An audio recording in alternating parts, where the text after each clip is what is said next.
Igisobanuro cy'ubwiza ku mugore ni ingingo ijya igonganisha benshi. Ahanini bikanaterwa n'uko wa mugani wakubwira ngo ni uruhe rugingo rw'umubiri rugira umugore mwiza akaba yaruta abandi, nawe ntiwarusobanura. Ariko kuva ikiremwamuntu cyabaho, amateka agaragaza ko abantu bahoze bakunda kugereranya, ahubwo cyangwa se nabo ubwabo bakanigeranya n'abandi ngo bamenye niba barusha ubwiza. Kugeza ubu ngubu kugira ngo byitwe kuri mwiza biba bisaba ahanini ko bahera ku rwara rw'ikirenge bakageza ku musatsi, bakaraba ko byose binogeye ijisho. Ubwo iyo harimo ikitameze neza baravuga bati burya aho nta n'umwiza wabuze intege. Ku rundi ruhande ubwiza nabwo butandukana bitewe n'imico. Sosiyete se runaka nazo uko zibibona nabyo bikagenda bigena uko ubwiza bugomba kuba bumeze. Ibyo ntabwo wabisobanura ngo bibwire umuntu niba we kuri wabona uriya ari mwiza wowe ukabona atari we, ubwo nyine nuko ubibona. Ariko ibyo ntibibuza ko ababihugukiwe cyangwa se abakora isesengura ku bwiza bagiye bareba imico itandukanye, sosiyete zitandukanye, bagiye bakora intonde z'ubwiza zitandukanye bagendeye ku byo abantu benshi bahurizaho. Kurikira The Fixers ndetse na Muhire Munana Official, naho njye ndi Nata.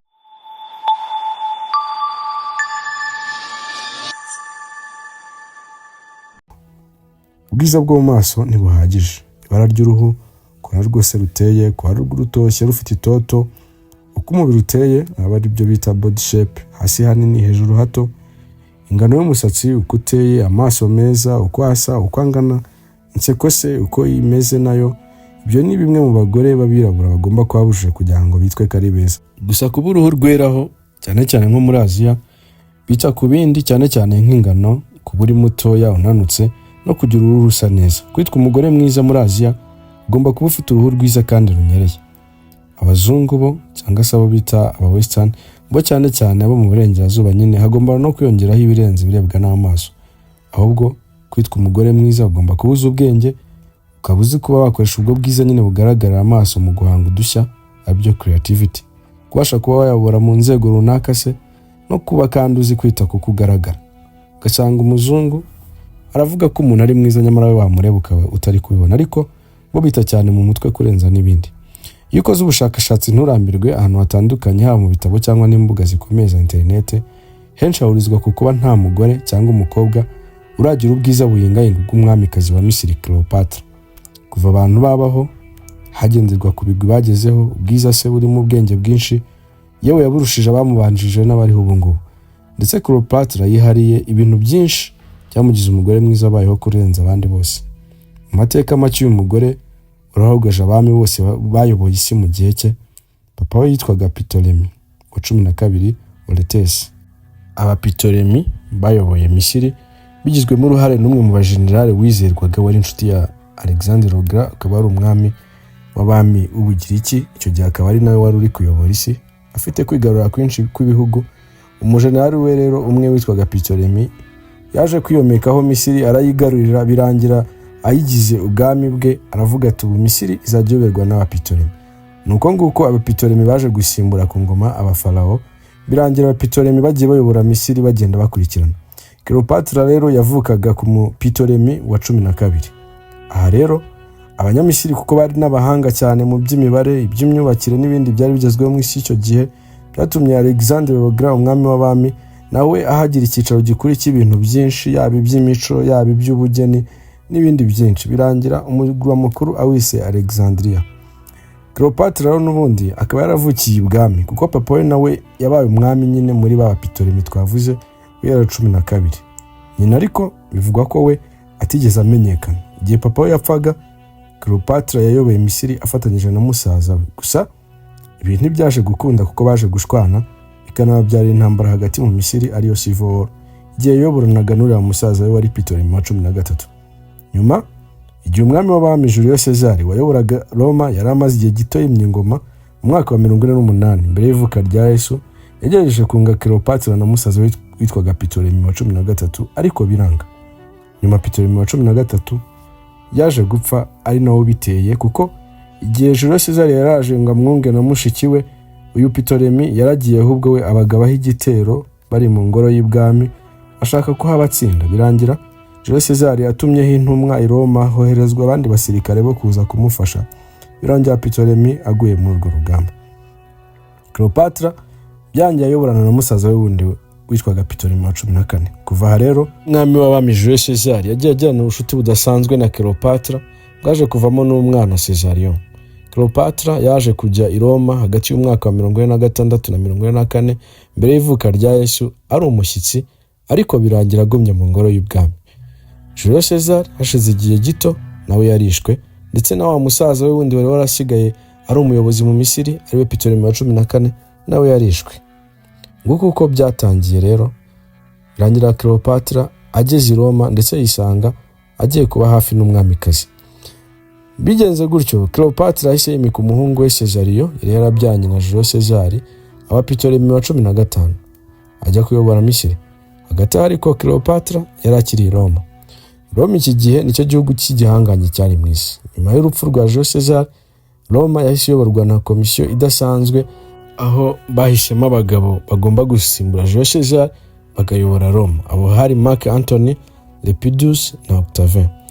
Ku wa 27 z'ukwa 11 43 mbere y'ivuka rya Yesu, uyu umwe muri abangaba witwaga Antony yajyanye umubano na Cleopatra, birangiye babyarana abana 3. Antony kandi yabonaga inkunga ikomeye ivuye kwa Cleopatra, yaba y'amafaranga n'igisirikare, dore ko Cleopatra n'ubundi mu Misiri yari asize umuhungu we ari we uhayobora.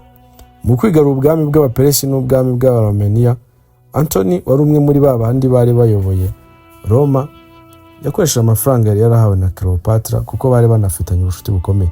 Baje kandi kubigeza no ku rundi rwego ubwo bakoraga igikorwa cyiswe Donation of Alexandria. Icyo batari bazi nuko iki gikorwa cyabaganishaga kwirangira ry'umubano wabo nabo ubwabo ahubwo bakahasiga ubuzima. Bafashe bumwe mu butaka bwari bwaragariwe na Roma, ubundi babugabanya abana babo 3 kandi banabagira abayobozi babwo. Yewe bahana ubunini cyane na wa mwana wundi wa 4 Cleopatra yari yabyanye na Jules Caesar. Umwe mu bayoboraga akayoboraga Roma ndetse anakorana na wa wundi Mark Antony witwaga Octavien, yafashe iki gikorwa nko kugambana no gusahura igihugu. Mu 32 mbere y'ivuka rya Yesu, Sena ya Roma yatangaje intambara kuri Cleopatra. Mu 31 Cleopatra na Antony baratsinzwe, aho bidahagije Octavien yateye Misiri mu 30. Antony naho aratsindwa, amaherezo araniyahura.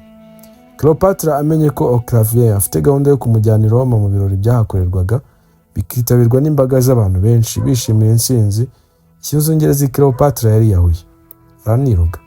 Ibi kandi bishingirwaho kandi bigira Cleopatra kuba ari we mugore mwiza wabayeho, nubwo wakumva ko kwishora muri politiki ahubwo byaba byaramugejeje ku rupfu, cyangwa se akaba wenda yari umugore uharanira kubana n'abayobozi bakomeye. Ariko kandi akiri na mutoya ntago yigeze abaho abana n'abantu boroheje, ahubwo Cleopatra oyoraga yumva yuko agomba kubana n'abami bakomeye mu isi, ahubwo bikarangira ari nawe uri kuyobora. Ntabwo ibyo byikoze ngabeho abana n'abami b'abami, cyangwa ahubwo nawe umwamikazi yagiye abiharanira ndetse akanabikorana ubwenge bwinshi. Cleopatra waje kwitwa femme fatale, ubundi yaba yarasaga ati hashize imyaka 2000, ariko na n'uyu munsi uyu mugore yararikoroje mu isi yaba y'icyo gihe ndetse n'ubu ngubu aracyari mu ndoto zayibaza aho yakuye ubwiza n'ubwenge yari afite. Umunyamateka w'umuroma witwaga Dio Cassius yanditse kuri Cleopatra aravuga ati a woman of surpassing beauty. Mu yandi magambo ni nkaho yavuga ngo ni umugore wari urengeje igisobanuro cy'ubwiza. Yabigarutseho avuga ko ubundi abagore beza aba ari mwiza, ariko ugasanga wenda afite ijwi ribi, nta n'ubwenge bwo mu mutwe afite, cyangwa se ugasanga ntakunda kwiga ibintu bishyashya niyo agiye mu ishuri. Iyo umugore azi ko ari mwiza usanga atita ku masomo nk'uko abandi babigenza, ahubwo yita ku bwiza kurenza ibindi byose. Urabireba ukabibona nyine ko nawe abizi ko ari mwiza. Nyamara Cleopatra we ntabwo ari uko byari bimeze, ahubwo byari binyuranye. Cleopatra ngo kereka adafite icyo akeneye kugeraho, ibyo byaga ari ako kanya, ndetse niyo hari serivisi yabaga gukeneyeho byabaga ari nk'umurabyo, kandi si ku bagabo gusa kuko n'abagore byabaga ari uko, kandi nta n'ubushizi bw'isoni wabaga wamubonaho. Cleopatra ngo yashobora kujya mu ishuri niba ari ururimi agiye kwiga, akiga neza kandi akarusha abandi bose babaga bari kwigana nawe. Cleopatra niba agiye gukorera serivisi umuntu runaka yarayikoraga kandi akigera ku cyo yari yiyemeje. Urugero rw'ibi rwabaye ku mugaba mukuru w'umwami w'abami Caesar. Cleopatra yamukeneyeho serivisi ajya kumwirebera, kandi ntabwo byari binemewe yuko yari kujya kumureba muri icyo gihe, ariko byarangiye amugezeho, birangiye bagirana umubano wihariye, Umwanditsi yavuze ko uyu mugore ajya kumureba yaje yigize nk'indaya neza neza yiteguye kuba yanamuha serivisi indaya zishobora gutanga ku muntu uwo ari we wese. Nyamara ibi yabikoraga kandi ari n'umwamikazi wa Misiri, ariko icyamujyanye yagikoze neza kandi birakunda ndetse abigeraho. Iki gihe ajya kumureba hari ikibazo yashakaga gukemurira abaturage. Mu Misiri hari harabaye ibibazo by'amapfa, ndetse kubera ko uruzi rwa Nili rwari rwarakamye, abaturage bo mu Misiri bari barishwe n'inzara bakeneye ubufasha bwari guturuka ibukuru. Aho ngaho rero kandi ntandi hari kuba atari i Roma. I Roma icyo gihe Roma yari yarabaye igihugu cy'igihangange, ariyo yigarura ibihugu hafi ya byose ku isi kandi ari nayo ibitegeka. Cleopatra rero yagize igitekerezo cyo kuba yagenda akabona n'umwami w'abami Julius Caesar, bikarangira amuhaye ubufasha kandi yabigezeho. Si ibyo gusa, Cleopatra na rubanda baramukundaga cyane, byerekanaga urwego rw'ubwenge yari afite mu by'imibanire. Ibindi bimugize bavuga ko amaso ye yari meza cyane kandi ari ibizeru, izuru rirerire ryiza, iminwa ye nayo ngo yari myiza yuzuye kandi idasumbana. Yari afite agahanga keza kaje imbere ari byo byitwa forehead, imisatsi miremire yikaraze kandi y'umukara cyane. Inseko nayo yari nziza cyane. Igitangaje kikanarusha ibindi ahubwo nuko ngo yari anafite isura ya kigabo kurenza uko yaba ari iya kigore. Kuva kera hakinwa amafilime, hakinwa amadrama avuga ku buzima n'ubwiza bwa Cleopatra. Mwaka 1963 hari yiswe Cleopatra. 1917 imbere yaho nabwo hari harakozwe siri y'amadrama yavugaga ku buzima bwa Cleopatra. 1934 nabwo hakinwe indi yitwa Cleopatra. Ndetse no mu 1945 nabwo hakinwe indi filime ya Julius Caesar ndetse na Cleopatra. Na n'ubu agarukaho mu nyandiko n'amafilime menshi, haba no mu bibumbano bikorwa n'abahanga cyangwa se n'ibyakozwe kera abanyabugeni ba kera. N'uyu munsi haracyakorwa igenekereza cy'uko umwamikazi wa Misiri akaba n'umwamikazi w'ubwiza yaba yarasaga ari we Cleopatra. Twe turi The Fixers ndetse na Muhire Munana Official.